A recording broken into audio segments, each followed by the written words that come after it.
China is facing a set of threats it can no longer ignore. In September 2021, at the United Nations General Assembly, President Xi Jinping announced bold promises. Humankind should launch a green revolution and move faster to make Mother Earth a better place for all. It marks a shift in China's government policies. A country that has experienced breathtaking exponential growth and thrived over the past few decades, China rose from a poor geopolitical outcast to being the world's factory, and then an economic powerhouse. But this immense growth of wealth and power, alongside rapid modernization, came at a huge cost. Like many other countries, China is facing a multitude of water-related challenges, including flooding and droughts, which are linked to environmental pollution and climate change. The country's water-based problems have increased in both intensity and frequency, impacting not only public health and society, but also infrastructure and the environment, resulting in huge economic losses. This led the government to take action and completely rethink the way their cities operate. China is a vast and geographically diverse country. The fertile lowlands of the east are surrounded by the arid north, the alpine west, and a long coastline. Its population, however, is extraordinarily urbanized. More than 60% or almost 900 million people live in cities. It's a number that has more than tripled since the 1980s. 94% of China's population lives east of this line, where all the major cities are located. And these cities are growing fast, at an unprecedented pace. By 2035, 70% of the Chinese population is projected to live in urban areas. This comes with two key challenges: to supply the megacities with water, but also to keep it out. The solution is an innovative yet totally straightforward concept: sponge cities. The principle of the sponge city is simple. Let the soil beneath the urban area interact extensively with the surface, sucking up as much water as possible and releasing it over time. In short, allow the earth to act as a sponge. The expansion of a city automatically means the construction of roads, railway lines, and paved surfaces. The ground is sealed, reducing the number of possibilities for rain to be absorbed and disrupting the natural hydrological cycle of the area. So, instead of building more man-made structures like dams and other barriers, the sponge city concept focuses on turning gray into green, bringing back nature and intertwining it with the urban surroundings, welcoming the water instead of holding it back. The concept was conceived in 2013 by Professor Kongyijan Yu in an effort to control and mitigate flooding, water pollution, and water scarcity in urban spaces. So what can we do? Go back to productivity.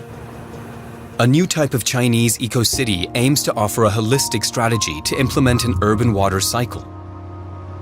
The key features of the sponge city are to be environmentally adaptive, systematic, and comprehensive. Yu envisioned urban infrastructure as systems that absorb, store, infiltrate, and purify rainwater. This is achieved through contiguous open green spaces with interconnected waterways, green roofs, and porous building materials that allow water to be absorbed. These are combined with smart monitoring systems to improve water savings and recycling. Only 2 years later, in 2015, the Chinese government made sponge cities a state doctrine. 30 cities were chosen to implement the concept, with the goal for most of these cities to absorb and reuse more than 70% of their rainwater by 2030. Decades-old pollution problems could be solved with sponge city projects like this one here in Haikou on Hainan Island. The Maishe River suffered from water pollution for decades, mainly caused by sewage and suburban runoff. By transforming the waterway into a resilient green infrastructure and integrating the sewage treatment process into an ecological system, the river was revived with clean water and became a lush green space full of life. But if there's one place that most strikingly represents the Middle Kingdom's economic resurrection, overwhelming urbanization and all its attendant issues, it's here, Shenzhen. The mere existence of this megacity, its size and present-day appearance, is a sheer mind-blowing miracle. Right across the border from the former British colony of Hong Kong, Shenzhen was just a little fishing village surrounded by rice paddies. In came Deng Xiaoping, who became the new leader of the People's Republic in 1978.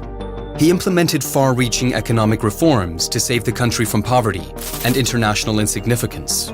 Inspired by cities like Singapore and Hong Kong, he declared Shenzhen a special economic zone, and it worked.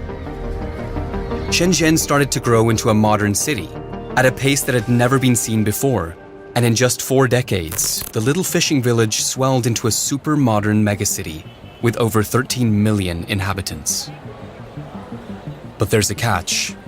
The region's main water source is the Dongjiang, which is rather unreliable due to its susceptibility to drought.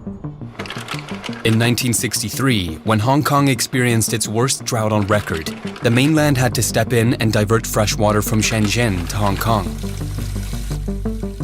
Today, though, the situation looks different.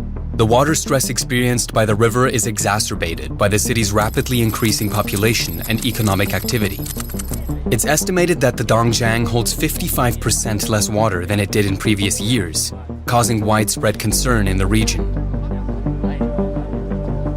Many think that the sponge city approach has great potential to mitigate these issues. Shenzhen is in fact one of the chosen pilot cities, yet the measures here are mainly seen as a means of reducing flood risk without addressing the need for water management and meeting demand. To tackle water scarcity, the sponge city is an effective innovation for reducing demands made on freshwater sources and increasing water supply through reusing rain and wastewater.